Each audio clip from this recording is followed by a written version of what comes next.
We do not escape our boundaries or our innermost being. We do not change. It is true that we may be transformed, but we always walk within our boundaries, within the marked off circle. Ernst Jung. Welcome to this week's episode of Warfare, Advancement, and Revisionism. My name is Preston Floyd.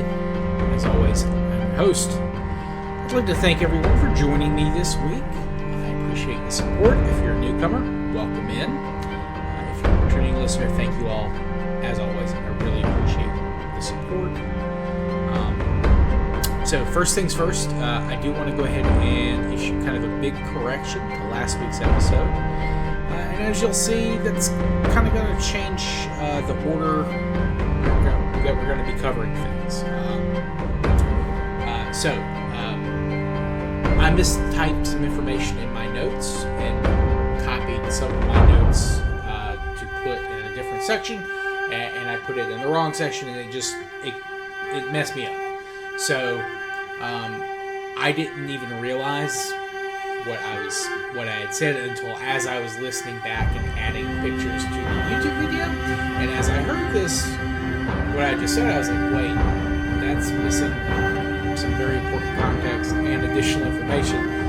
Oh no, I screwed that up. So when I was talking about the people living on the western islands of Southeast Asia, like Sumatra and Java, I mentioned that the people living there were more closely related to the Samang peoples, most likely. But that is not the case, or at least that doesn't appear to be the case. I wrote my notes for both the Sonoy peoples and the island populations, but while it's true for the Sonoy that there is a little bit of overlap between the Samang and the Halbanian and the Sonoy, there has been no genetic information to link the current peoples of those areas, or at least the majority of the people from those areas, with the Samang. Now, at least that's what we've determined from the genetic sources and testing that we've been able to do so far. Now, some modern populations do have small amounts of Halbanian and Sonoy ancestry, but that comes from later waves of migrations. But the most likely ancestry of humans living in these areas at the time of 6 to 4000 BC are related to the first Homo sapiens to enter the area via land bridge, or not the first, but the wave that did not stop, or the wave that did stop, while of course ahead of them were early Australian Aboriginal peoples and the peoples we'll be talking about this week. So these are the people that did not continue to Sahul, which, if you remember from our earlier seasons and episodes, is kind of the name for the combined continent of Australia and the islands of what is now Melanesia, or at least what some people refer to as Melanesia. Remember, with the lower water level, when humans were first migrating to the area, there was a land bridge connecting those bodies. Now, as we'll talk about, of course, by this season, that land bridge has completely receded, but we'll get into that. So, making these mistakes, I'm taking this as a sign to push back our coverage of Northeast Asia, and instead cover the islands of Melanesia and Australia between the years of 6 and 4000 BC, BCE, whichever you prefer. Though I don't know that, of course, we will finish that topic this week. There's going to be a lot I want to get into Australia. So that will probably be its own thing, and then maybe a couple of episodes, maybe even 3. We'll just have to wait and see. But best laid plans of mice and men and all that. So to start with, we talked last season about how there is some level of early agriculture. That early horticulture leading into agriculture that was being practiced in parts of what is now Papua New Guinea, starting around 7000 BC. And these would be things like bananas, taro, breadfruit trees, what have you. And this trend is continuing and expanding. It's possible that sugarcane is also being domesticated this season. The dates I see on this estimate wildly. Excuse me, I couldn't talk there for a second. Some of the dates I've seen have it happening as early as around 6,000, and others putting this process starting right at 4,000 BC.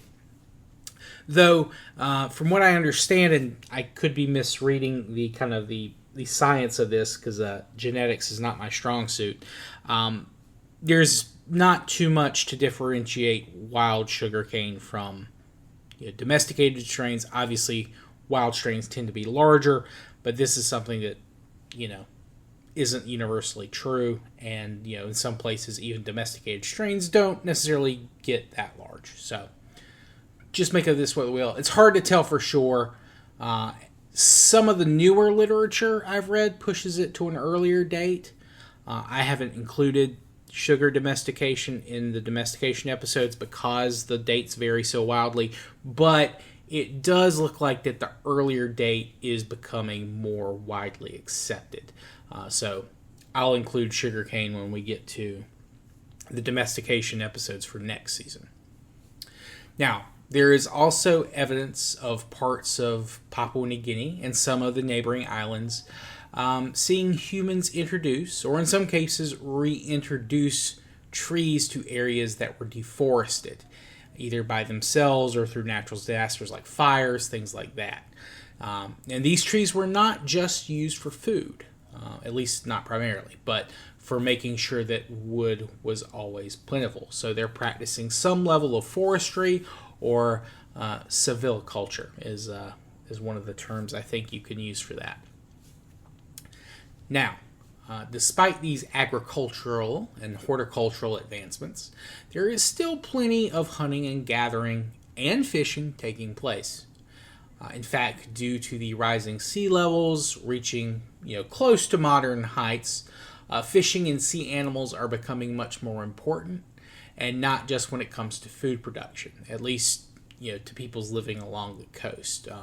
You begin to see rock paintings dated to around this period and a little bit after begin to depict more oceanic marine life as well as crocodiles. And this is also something you see even in Australia. It's not just happening in Papua New Guinea. This is a trend that's happening throughout the larger Melanesian, Australian areas. Now, their tools are also beginning to become more refined as well. While they don't adapt quite as many types of smaller Neolithic bladelets, they do take to polishing their stone tools to a much higher level than they had prior. Basically, they polish them longer, they make them smoother, and that kind of gives them a nice shape and a nice design, and it kind of helps to, I guess, hold them and secure them. And they're doing this even for some of their larger tools, things like mortar and pestles. They're kind of shaping and polishing these to a degree that is pretty comparable to a lot of other Neolithic cultures, even if they're not using smaller Neolithic type blades quite as much. They're also making new types of decoration and possible religious artifacts, or maybe artifacts promoting fertility. They've found things like there was one article I saw that had it was a piece of obsidian carved into the outline of a phallus, or at least that is the theory. I don't think it looks too much like one, but it is, maybe at certain angles it is kind of a rough shape of a phallus. But as the archaeologist who found it said, it's too thin to be anything useful. But it was very, finely handcrafted into the shape it was in. So maybe it is. It's hard to say. Now, when it comes to languages the peoples in these regions are speaking, it's very, very hard to get an idea of what we're dealing with. Today, linguists classify all 800 or so Papuan languages together. Though this is only a geographic distinction, no linguists think all 800 or so of these languages are related to each other. There are multiple studies kind of trying to systematize these and, break them down into languages that maybe are consistent, that maybe are related to each other directly. But the numbers in these, once again, vary wildly. I've seen some with as little families as 9, or at least they've been able to create 9, mostly consistent families. And then there are some that they've gotten, I think, up into the 60s. It's a wide range. And that's not even counting, there are quite a few isolates, languages that are spoken just by a single group of people living in the area or on one of the islands that is not related to any other language. They maybe have 1 or 2 loan words, but that would be it. So it's very hard to break into, especially as a layman.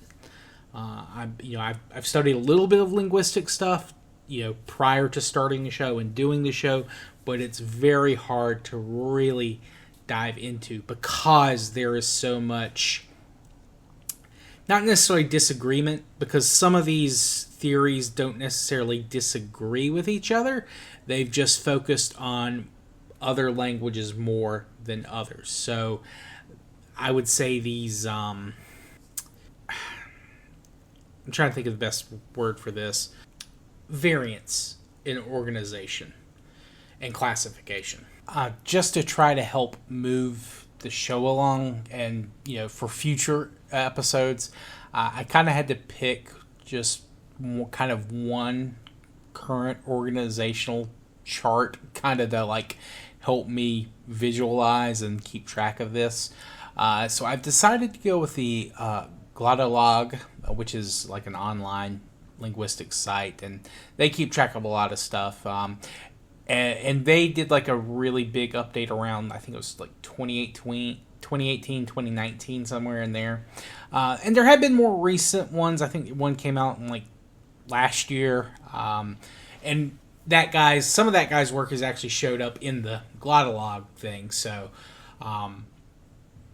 again, these theories don't necessarily all contradict each other.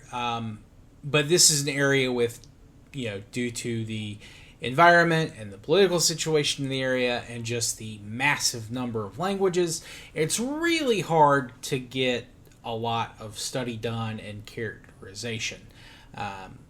But Glottolog recognizes 70 independent families and 55 language isolates. And again, it's important to keep in mind that these are not all of the languages spoken in Melanesia. These are just the ones that are not part of the Austronesian language family. So those will show up in future, but for right now, ancestors of the languages that I'm about to talk about are probably being spoken, all over parts of what is now Papua New Guinea, as well as the neighboring islands around that. I've decided to talk about some of the isolates right now because, I don't know when I'll be able to get much more time to talk about this. But this kind of shows this is probably the condensed version of languages on the island. There's probably, fewer languages spoken now than there was in the past. So just, keep that in mind. And some of these languages are spoken by a very small number of people. There is one isolated language known as Abanomam. There are about 300 speakers, and they are native to the Maber Amo Hulu district in what is now the Papua, which is in western New Guinea. The speakers of this language, they just occupy a small handful of villages. I think it's like 3 or 4. They are surrounded entirely by a group of languages known as the Lakes Plain languages. And all of these languages are tonal, and Abanaman is not. And tonal, for those that aren't aware, tone is like, you use the pitch of how you're speaking to distinguish like grammatical or lexical meanings. Another language isolate that is also in Western Papuan is the Abun language. Now, I say this is an isolate.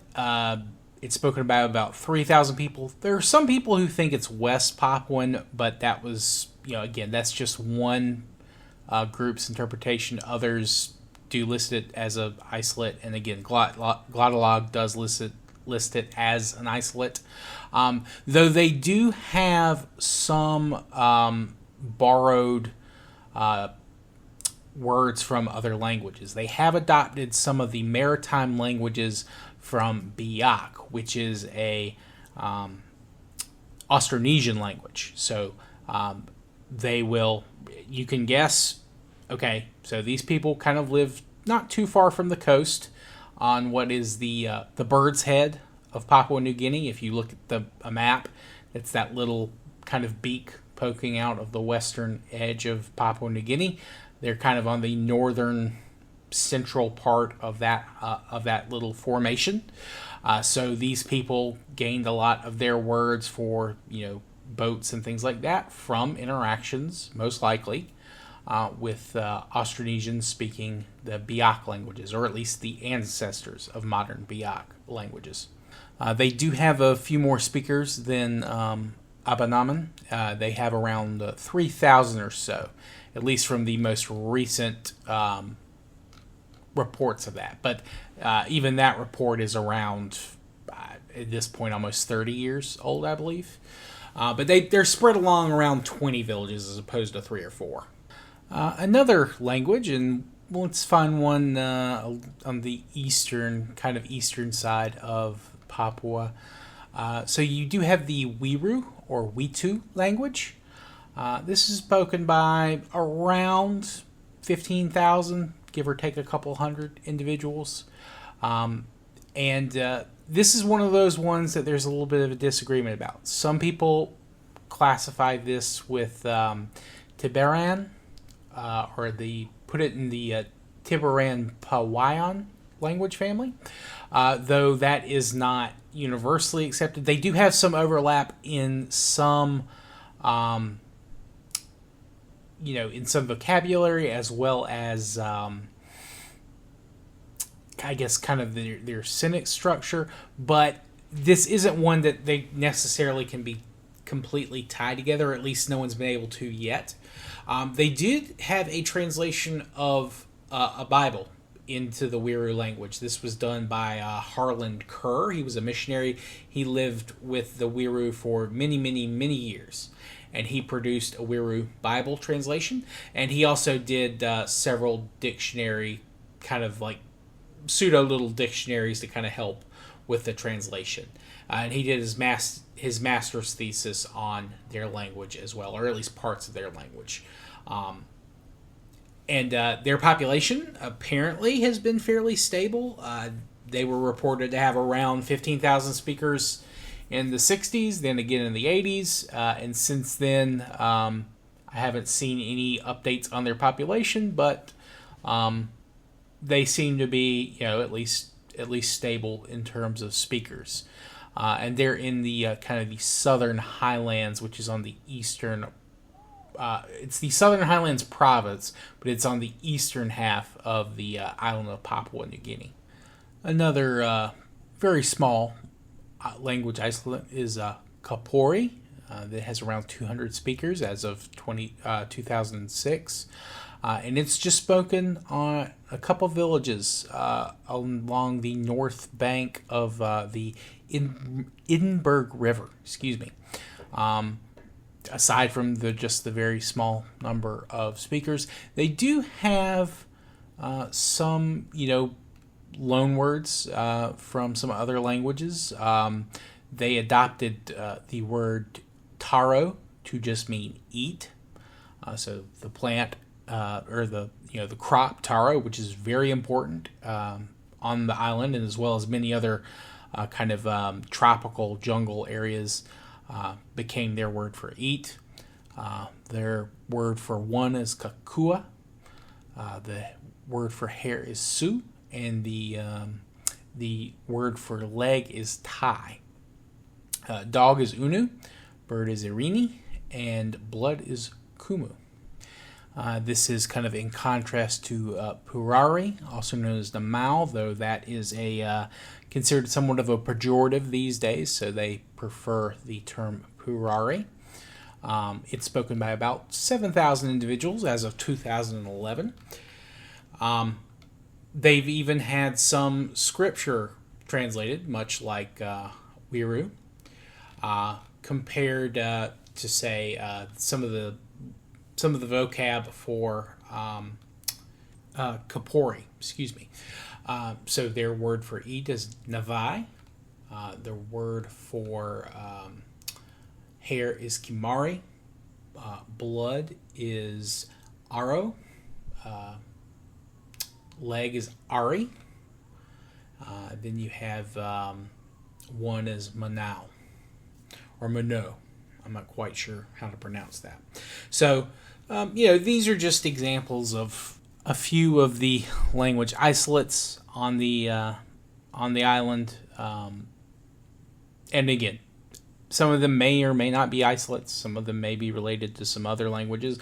But it just goes to show that, despite how relatively small Papua New Guinea is, or the island of New Guinea, technically speaking, Papua New Guinea is the country. I'm sure I've been driving some people crazy with that.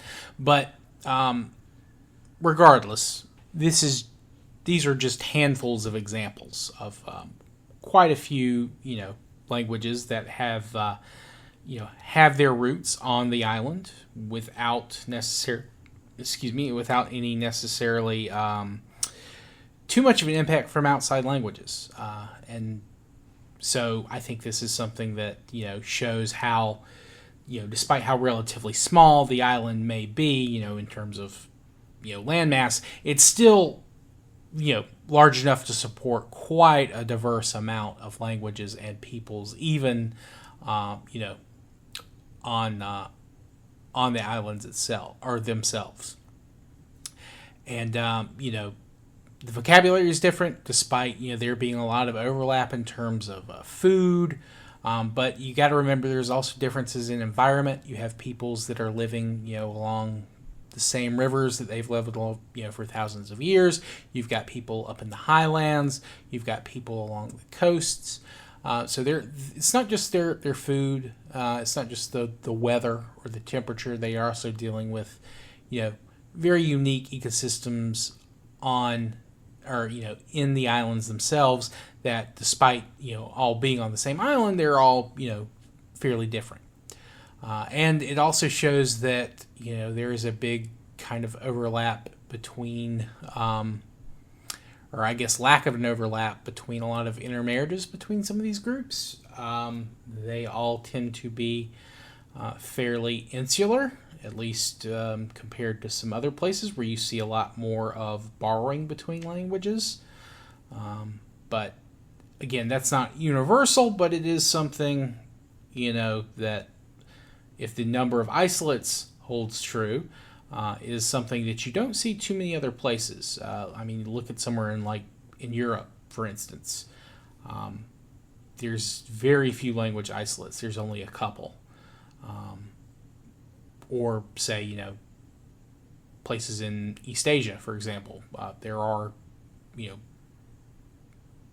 a couple of isolates, but by and large, nothing to the level that you're seeing on the kind of the Melanesian islands. Now, part of that is that travel's probably easier. You have more people able to travel than you maybe see in, Papua New Guinea. That's not to say there's not trade. That's not to say there aren't people interacting with each other. There certainly are, but this is probably limited to a much smaller group, and due to the geography of the island, there are only so many ways you can get around, and there's very little, if any, people who are making like a full journey, and that's going to be true until the Austronesians arrive. And even then, once the Austronesians get there, polities on these islands are a little bit slower to develop than they are in other places. That's not to say there's no society. There's not to say there's no civilization. It's just there's no, or at least there's a slower development of any kind of like centralized states or semi-centralized states or what have you. Most of the trade comes from people, closer to the sea. And there's very little expeditions from these people arriving from the ocean going up into the highlands. That's not something that at least I'm aware of, it has happened very much at all until, the Europeans show up. Now, that's not to say that these, the people living in the highlands didn't have any kind of knowledge of people of the outside, or that people living in the lowlands or along the coast didn't have any knowledge of people living in the highlands. It's just that there's less of an impact going both ways between those peoples for a number of reasons that we'll get into later. So, I think I'm going to go ahead and call this episode here. I could just keep listing off languages, but there's a lot of them, and they all, they're all important, and I'll try to cover some more of these isolates, but there's very little information on some of these people. Sometimes the language is recorded, but, the language you speak doesn't necessarily, have a larger identity, at least in those cases of, a couple of hundred speakers. And there's not necessarily like a unified tribal identity based on their languages. Some of these groups neighboring each other, they may not see themselves as being quite the same as a neighbor who speaks the same language. They might have, again, closer ties with people, at least economically speaking, that speak a completely different language. And, there's actually, I think, a fairly high amount of, people speaking multiple languages, or at least a little bit of, a little bit of several languages, enough to get along. So, but that's something I'm going to have to study a lot more to really speak definitively on. That's just probably it definitely is a guess on my part. So, but yeah, so I think I'm going to go ahead and call it for this week. We will not be back next week. Remember, I'm taking next Monday off for the long 4th of July weekend. I very much need a break. I've taken a couple extra days off from work as well. So I am very much looking forward to that. But we will return that following Monday, and we'll be talking about Australia. It'll probably be a 2-parter, maybe a 3. We'll see. It'll just depend on how much work I get done during the break. So, but I appreciate everyone who came by. Please like, subscribe, rate 5 stars, download, whatever your service of choice asks you to do to support a creator, please do so. If you'd like to provide any comments, questions, constructive criticism, please let me know. You can do so at waradrevpod@gmail.com. You can contact me via direct message on X/Twitter. You can also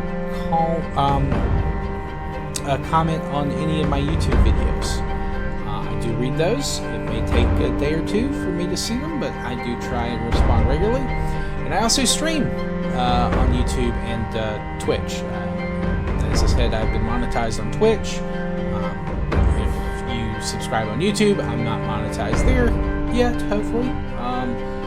One day, maybe. But, please like, subscribe there if you watch us there. If you watch on YouTube, there's usually, at least the last couple of episodes, there's usually some type of visual component, though I don't know that there will be one this week. It's kind of late. I waited a little bit to record this, so I don't know that I'll have time to add some pictures. And there weren't really too many pictures to add. I tried to find a picture, like a clear one, of the obsidian phallus, but unfortunately, the only picture I could find of it was in black and white, and it was from a weird angle. So I don't know that it would be good to show on the video. So, but regardless, so if you'd like to reach out, please do. I hope you all have a good rest of your day and week from wherever you listen to this. And if you're in the U.S., I hope you have a safe and happy 4th of July. And I will see everyone next time. Peace.